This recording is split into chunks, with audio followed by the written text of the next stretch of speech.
नमस्कार किसान साथियों हरी खाद। किसान मित्रों, हरी खाद को भूमि की संजीवनी भी कहा गया है। साथ ही इसको ग्रीन मैन्योर के नाम से भी जाना जाता है।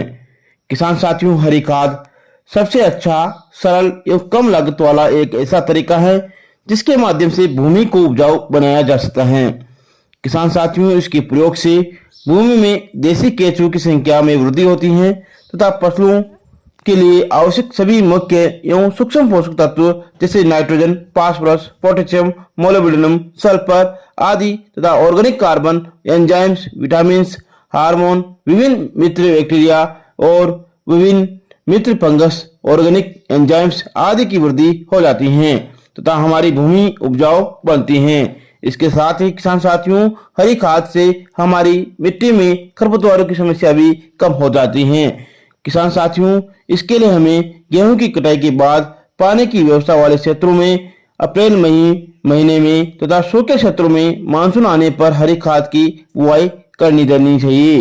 हरी खाद के लिए अब कौन कौन सी फसलों का उपयोग कर सकते हैं? तो साथियों, हरी खाद के लिए आप तेजी से बढ़ने वाली दलहनी फसलों जैसे डेचा, सनई, लोबिया, गंवार, मूंग, उड़द आदि की बुआई कर सकते हैं। वैसे साथियों, मेरे अनुभव के हिसाब से हरी खाद के लिए ढेचा एवं सनई सबसे उपयुक्त फसलें हैं।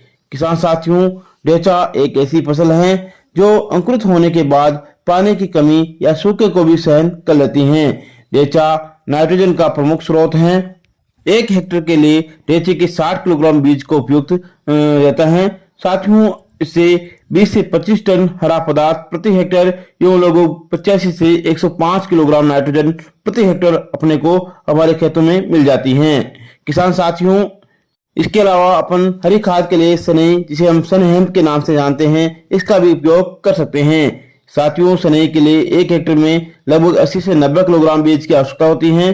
साथियों, इससे लगभग 20 से 30 टन हरा पदार्थ तथा 85 से 125 किलोग्राम के आसपास नाइट्रोजन प्रति हेक्टेयर हमको हमारी मृदा में मिल जाती हैं। किसान साथियों, सनई और डेचा दोनों ही फसलों को जब फसल 50 से 60 दिन की अवस्था में हो जाए, अर्थात साथियों जब फ्लावरिंग स्टेज हो, उस समय हमें इसे चक्री या डिस्क हैरो या किसी भी देसी हल के माध्यम से मिट्टी में पलट देना है। किसान साथियों, जब भी हम हरी खाद को मिट्टी में मिलाते हैं उस समय खेत में हल्की नमी होना बहुत ही जरूरी है, जिससे हरी खाद शीघ्र से डिकम्पोज हो जाए अर्थात सड़ गल जाए। साथियों, अगर हम हरी खाद वाली फसलों को पलटने में देरी करेंगे तो इसमें रेशे की संख्या बढ़ जाएगी, जिसके कारण साथियों ये सड़ने गलने में देरी करेगी। अब किसान साथियों, बात कर लेते हैं हरी खाद के लाभ क्या होते हैं। किसान साथियों, हरी खाद बुआई करने से अगली फसल में नाइट्रोजन अर्थात जैसे यूरिया खादों की जरूरत कम पड़ती है। हरी खाद से जमीन में कार्बनिक जीवांश की बढ़ोतरी हो जाती है, मिट्टी भुरभुरी बन जाती है, मिट्टी की संरचना में सुधार होता है, मिट्टी में हवा और जल का संचार अच्छा होता है, जिससे हमारी मिट्टी में उपजाऊ क्षमता बढ़ जाती है। हरी खाद के उगाने से मिट्टी में सूक्ष्म जीवों की संख्या बढ़ जाती है, अर्थात साथियों लाभदायक जीवाणुओं की संख्या बढ़ने से हमारी मिट्टी की उर्वरक शक्ति में वृद्धि हो जाती है। साथियों, रेतीली जमीनों में जहां आमतौर पर लोहे तत्व की कमी हो जाती है, उन रेतीली जमीनों में हरी खाद के उगाने से लोहे तत्व की कमी भी पूरी हो जाती है। इस प्रकार साथियों, अपन हरी खाद के माध्यम से अच्छा अपनी फसल की उपजाऊ क्षमता बढ़ा सकते हैं, हमारी मिट्टी की उत्पादन क्षमता को बढ़ा सकते हैं। इस प्रकार किसान साथियों, अपन हरी खाद का प्रयोग करके अपनी मिट्टी की उपजाऊ क्षमता को बढ़ा सकते हैं।